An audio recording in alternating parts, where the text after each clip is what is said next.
भारत में एक राज्य ऐसा भी है जहाँ के लोगों को टैक्स नहीं देना होता है। मौजूदा समय में भारत में दो तरह के टैक्स रिजिम है, जिनमें से एक टैक्स रिजिम को साल 2022 के बजट में इंट्रोड्यूस किया गया था। पुराने टैक्स रिजिम के मुताबिक अगर आपकी सालाना आय 5 लाख रुपए या इससे ज्यादा है तो आपको इनकम टैक्स देना होगा।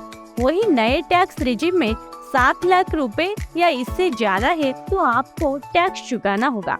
कैसा हो यदि आपको अपनी इनकम पर कोई टैक्स न भरना हो, मतलब कि आप घर बैठे बैठे अपने टैक्स स्लैब के हिसाब से 10 से 30% तक अधिक बचत कर पाए या फिर कहीं खर्चा कर पाएंगे। इतने पैसे में देश के भीतर या विदेश का एक बढ़िया सा टूर किया जा सकता है। इतना पैसा अतिरिक्त बचे तो गाड़ी ली जा सकती है या कुछ और भी किया जा सकता है, लेकिन ऐसा है नहीं।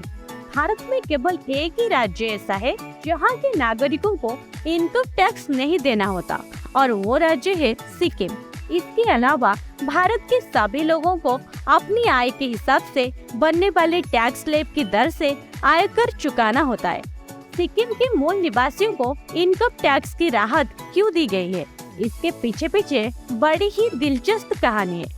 पूर्वोत्तर के तमाम राज्यों को संविधान के आर्टिकल 371(f) के तहत विशेष दर्जा मिला है। यही कारण है कि देश के दूसरे हिस्से के लोगों के लिए इन राज्यों में संपत्ति या जमीन खरीदने पर पाबंदी है। सिक्किम के मूल निवासियों को तो आयकर अधिनियम की धारा 1961 की धारा 1026(AAA) के तहत इनकम टैक्स से छूट हासिल है, यानी राज्य के लोगों को अपनी आमदनी पर कोई टैक्स नहीं देना होता।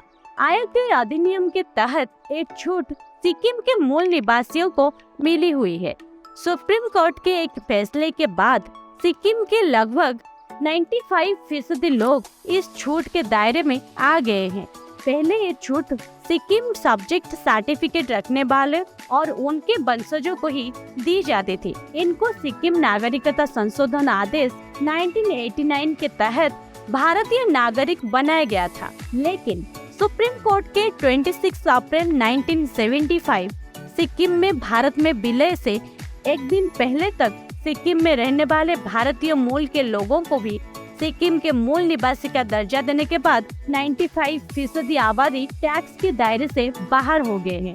सिक्किम की स्थापना 1642 में हुई मानी जाती है। वर्ष 1950 में भारत सिक्किम शांति समझौते के मुताबिक सिक्किम भारत के संरक्षण में आ गया था।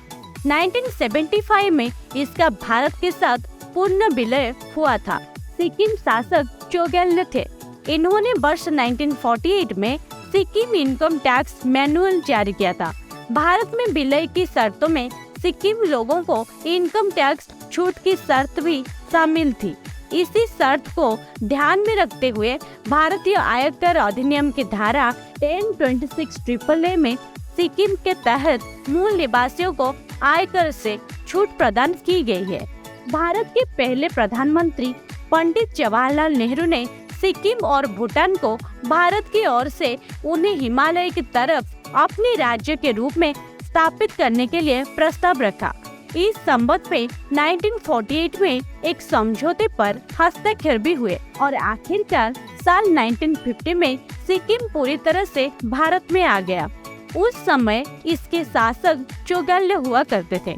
हालांकि 26 अप्रैल 1975 का वो दिन था जब सिक्किम का भारत में पूरी तरह विलय हो गया था।